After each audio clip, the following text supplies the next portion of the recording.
আসসালামু আলাইকুম প্রিয় দর্শক, সবাই কেমন আছেন? আশা করি ভালো আছেন। আলহামদুলিল্লাহ, আল্লাহর রহমতে আমি ভালো আছি। সার্বিয়ার কিছু গুরুত্বপূর্ণ বিষয় নিয়ে আজকে আলোচনা করব। সার্বিয়ার বর্তমান পরিস্থিতি এবং সার্বিয়ার যে ভিসা অ্যাপ্রুভাল এবং প্রসেসিং সমস্যা এবং সার্বিয়ার কিছু গুরুত্বপূর্ণ পরামর্শ এবং কিছু টিপস দিব। তো মিস্টার আজিজ 365 ইউটিউব চ্যানেল থেকে আমাদের স্বাগতম। যেখান থেকে আমার ভিডিওটি দেখছেন, ভিডিওটি ভালো লাগলে লাইক, বন্ধুবান্ধবদের সাথে শেয়ার করে নেবেন এবং অবশ্যই আমার চ্যানেলকে সাবস্ক্রাইব করে নেবেন। আর যারা ইতিমধ্যে সাবস্ক্রাইব করেছেন তাদেরকে অসংখ্য ধন্যবাদ। সো আর দেরি না করে আমি আমার মূল বিষয়ে চলে যাচ্ছি। ফার্স্ট অফ অল কথা বলা যাক বর্তমান পরিস্থিতি সম্পর্কে। সার্বিয়াতে বর্তমানে পরিস্থিতিটা কিছু অনেক খারাপ, কারণ সরকার পদত্যাগ করার কারণে রাজনৈতিক অনেক সমস্যা চলছে এবং এই অনেক জায়গায় সংঘর্ষ হচ্ছে এবং রাজনৈতিক বিরোধী দলের মধ্যে অনেক সংঘর্ষ হচ্ছে এবং অনেকে আহত হচ্ছেন।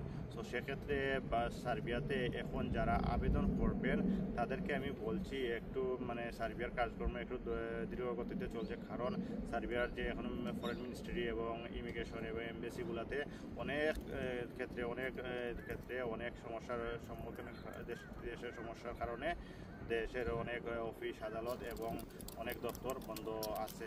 তো সেক্ষেত্রে আপনাদের বিচার কাজকর্ম একটু দৃঢ়গতিতে চলছে। সার্বিয়ার এই পরিস্থিতি যতক্ষণ পর্যন্ত এটা সমাধান হচ্ছে না, ততদিন পর্যন্ত এভাবেই চলতে থাকবে।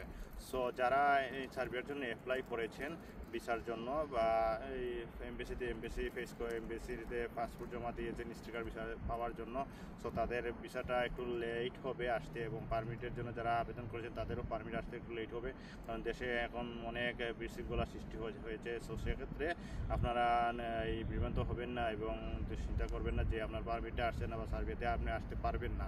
সার্বিয়ার যে এই সমস্যার কারণে সার্বিয়ার ভিসা বন্ধ হয়ে যাবে। সো এটা আপনারা মাথায় আনবেন না যে সার্বিয়ার ভিসা বন্ধ হয়ে যাবে। সার্বিয়ার ভিসা বন্ধ হবে না। দেশে যে সমস্যা চলছে অতি দ্রুত ইনশাআল্লাহ এটা সমস্যার সমাধান হবে, নতুন সরকার গঠন করবে। সো সেক্ষেত্রে আপনারা যে কাজকর্ম পারমিটের জন্য অ্যাপ্লাই করেছেন এটা চালিয়ে যান, ইনশাআল্লাহ একটু দৃঢ়গতি চলছে কিন্তু পারমিটটা বের হবে। এবং যারা অনেকেই স্টিকার ভিসা পেয়েছেন, আবেদন করেছেন যে ভিসা অ্যাপ্রুভাল হয়েছে, এমবিসিতে পাসপোর্ট জমা দিয়েছেন, অনেকে আমাকে জানিয়েছেন তাদের ভিসা অ্যাপ্রুভাল হয়েছে, অনেকে স্টিকার ভিসা পেয়েছেন। সো যারা পারমিটের জন্য অ্যাপ্লাই করেছেন বা অনলাইন করেছেন তাদেরও ইনশাল্লাহ হবে। আর আপনার ভিসাটা বা পারমিটটা বের হতে একটু লেট হবে আর আপনার যে প্রসেসিং অ্যাপ্রুভাল আসতে একটু লেট হবে। দ্বিতীয়ত বলা যাক অনলাইন অ্যাপ্রুভাল এবং প্রসেসিং সমস্যা। অনলাইন অ্যাপ্রুভাল বিলম্বের কারণ হচ্ছে সার্বিয়াতে এই আন্দোলনের কারণে প্রশাসনিক কার্যক্রম বন্ধ থাকার কারণে আপনাদের অ্যাপ্রুভালটা আসছে না এবং অনেকে অনলাইনে আবেদন করেছেন বা পারমিটের জন্য আবেদন করেছেন, তাদেরও পারমিট আসতে লেট হচ্ছে।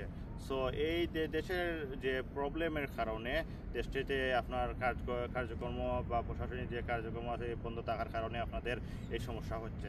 সো আপনাদের বিভ্রান্ত হওয়ার কারণ নেই, কারণ এটা অতি দ্রুত ইনশাল্লাহ সমাধান হবে। আর যে এজেন্সিগুলো আপনাদেরকে বলবে যে অ্যাপ্রুভাল আপনাদের চলে আসছে, বা কারণ এখন সার্বিয়াতে আপনার ওয়েবসাইটে দুইটা ফেক ওয়েবসাইট আছে যে অ্যাপ্রুভাল আপনাদেরকে দেখাতে পারবে যে অ্যাপ্রুভালে চলে এসেছে এবং যে এজেন্সিগুলো আপনাদেরকে বলবে যে সার্বিয়াতে এখন আপনার যে পারমিটটা দ্রুত হয়ে যাবে, অ্যাপ্রুভাল চলে আসবে বা স্টিকার ভিসা চলে আসবে দ্রুত 2-3 মাসের ভিতরে আপনাদেরকে সার্বিয়াতে পাঠিয়ে দিব। সো তাদের থেকে আপনারা সতর্কতা থাকবেন, কারণ এখন সার্বিয়ার যে কাজকর্মগুলা একটু লেন্থি বা দৃঢ়গতিতে চলার কারণে আপনার এই ভিসাটা দ্রুত আসবে না। সো এই যদি কোনো এজেন্সি এ ধরনের কিছু বলে থাকে তাহলে তাদের থেকে আপনারা সতর্ক থাকবেন এবং তাদের থেকে আপনারা দূরে থাকবেন। আর সার্বিয়ার এই সমস্যাটা অতি দ্রুতই সমাধান হবে। তো যারা ইতিমধ্যে আবেদন করেছেন বা পারমিটের জন্য অ্যাপ্লাই করেছেন বা যাদের অ্যাপ্রুভাল চলে আসছে, কিছু মানুষের আবার স্টিকার ভিসাও পেয়ে গেছেন, সো তাদেরকে আমি বলবো আপনারা যে যদি আপনাদের ভিসা হয়ে থাকে তাহলে আপনারা দ্রুত সার্বিয়াতে মুভ করেন। আর যারা ইতিমধ্যে অপেক্ষা করছেন তাদেরকে আমি বলবো আপনারা শান্ত থাকুন, আপনারা চিন্তিত হবেন না, আপনাদের ইনশাল্লাহ হবে, কিন্তু দৃঢ়গতিতে হবে, সময় লাগবে একটু, কারণ দেশের প্রবলেমের কারণে এই সমস্যাটা দাঁড় হয়েছে। সো ইনশাল্লাহ এটা অতি দ্রুতই সমাধান হবে। এখন যেটা বলবো এটা অত্যন্ত গুরুত্বপূর্ণ, ভিসা স্টিকার এবং মেইন পাওয়ার ইস্যু। সো সে বিষয়ে যাওয়ার আগে আমার ছোট্ট একটা রিকোয়েস্ট, যদি আমার ভিডিওটি আপনাদের ভালো লাগে এবং উপকৃত করে তাহলে লাইক, কমেন্ট, শেয়ার করে রাখবেন এবং আপনার বন্ধু বান্ধবদেরকে শেয়ার করে দিবেন। আর স্কিপ না করে ফুল ভিডিওটি দেখবেন, স্কিপ করে গেলে অনেক তো জানা থেকে যাবে। যারা ইতিমধ্যে সার্বিয়ার ভিসা অ্যাপ্রুভাল হয়ে গেছে এবং স্টিকার ভিসা পেয়ে গেছেন তাদের জন্য কোনো সমস্যা হবে না, তারা ইতিমধ্যে চলে আসতে পারবেন। আর যারা অ্যাপ্রুভাল পাননি, যারা অ্যাপ্রুভাল এখন আসেনি, যারা অনলাইন করেছেন তাদের ক্ষেত্রে আমি বলবো আপনারা দুশ্চিন্তা না করে, চিন্তিত না করে একটু ধৈর্য ধরুন, কারণ আপনাদের ভিসা ইনশাল্লাহ হবে। কারণ আপনাদের এই দেশের সমস্যার কারণে আপনাদের এই কাজটা ধীরগতিতে চলছে। যাদের ভিসা হয়ে গেছে তারা অতি দ্রুত এই সার্ভিসে মুভ করেন, কারণ পরবর্তীতে যদি আপনার ভিসার সময়টা চলে যায় তাহলে আপনারা আসতে পারবেন না। সো তাদেরকে আমি বলবো যারা ভিসা পেয়েছেন তারা দ্রুত আসুন, আর যারা অ্যাপ্রুভাল এখনও পাননি বা আবেদন করেছেন পারমিটের জন্য বা এখনও আসেনি তারা দুশ্চিন্তা না করে, চিন্তিত না করে একটু ধৈর্য ধরুন, ইনশাল্লাহ হয়ে যাবে। আর মেইন পাওয়ার হচ্ছে এটা বাংলাদেশ থেকে করানো লাগে, কারণ মেইন পাওয়ার এটা সার্বিয়ার সাথে কোনো সংযুক্ত নাই, সার্বিয়ার এমবেসি সাথে বা কিছুর সাথে, কারণ এটা আপনার ভিসা পাওয়ার পর এটা মেইন পাওয়ারের জন্য অ্যাপ্লাই করতে হয়, এটার বিএমআইডি কার্ড এটাকে বলে। এটা যদি আপনার সার্বিয়ার ভিসা যদি আপনার সঠিক থাকে, ভিসা যদি ফেক থাকে না, রিয়েল ভিসা থাকে, স্টিকার ভিসা থাকে, তাহলে ইনশাল্লাহ আপনি মেইন পাওয়ার করতে পারবেন। আর যাদের ভিসা ফেক বা রিয়েল নাই তাদেরকে আমি বলবো আপনারা যখন মেইন পাওয়ারের জন্য অ্যাপ্লাই করবেন, মেইন পাওয়ার যদি আপনার হয় না তাহলে আপনার ভিসাটা এটা ফেক, এটা রিয়েল ভিসা না। যাদের রিয়েল ভিসা আছে তারা মেইন পাওয়ার করতে পারবে না, যাদের রিয়েল ভিসা নাই তারা মেইন পাওয়ার করতে পারবেন না। এখন বলা যাক করণীয় এবং পরামর্শ।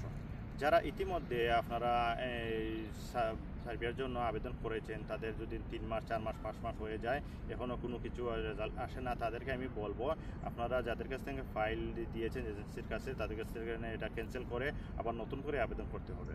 কারণ যদি 4 মাস 5 মাসে এরকম বা 6 মাস হয়ে যায় তাহলে আপনাদের এটা আর হবে না, এই যে আবেদন করেছেন এই আবেদনটা অটোমেটিকলি ক্যান্সেল হয়ে যাবে। সো আপনারা নতুন করে আবার আবেদন করতে হবে। আর যারা 2 মাস 3 মাস বা এর নিচে আছেন তাদেরকে আমি বলবো আপনারা ওয়েট করেন, কারণ এই আপনারা আবেদন করেছেন 1 মাস 2 মাস 3 মাস যাদের হয়েছে তাদেরকে আমি বলছি আপনারা একটু ওয়েট করেন, কারণ সার্ভিসের সমস্যার কারণে একটু ধীরগতিতে কাজকর্ম চলছে। সো সেক্ষেত্রে আপনারা হতে পারে যদি আপনারা 5 মাস বা 6 মাস হয়ে যায় তাহলে আপনারা এটা ক্যান্সেল করে আবার নতুন করে আবেদন করতে হবে, কারণ 4-5 মাস 6 মাস হয়ে গেলে আপনারা এইটার আর কোনো ভ্যালু থাকে না। আর যারা 1 মাস 2 মাস হয়েছে তাদেরকে বলবো তারা ওয়েট করেন 3 মাস বা 3 মাস যদি হয় 3 মাস অতিবাহিত হয়ে গেলে আপনারা এটা ক্যান্সেল করতে পারেন, কিন্তু 3 মাসের ভিতরে আপনারা এটা ক্যান্সেল করবেন না, কারণ এর ভিতরে আপনারা সব কিছু হতে পারে। কারণ সার্বিয়াতে এই সমস্যা দাঁড় হওয়ার কারণে একটু সার্বিয়ার কাজকর্ম ধীরগতিতে চলছে, ইনশাআল্লাহ এটা অতি দ্রুত শেষ সমাধান হবে। সো এত সময় আমার ভিডিওটি দেখার জন্য আপনাদেরকে অসংখ্য ধন্যবাদ। আর সার্বিয়ার নতুন আপডেট পেতে আমার সঙ্গে থাকুন এবং আমার চ্যানেলকে সাবস্ক্রাইব করে রাখুন। ওকে, আল্লাহ।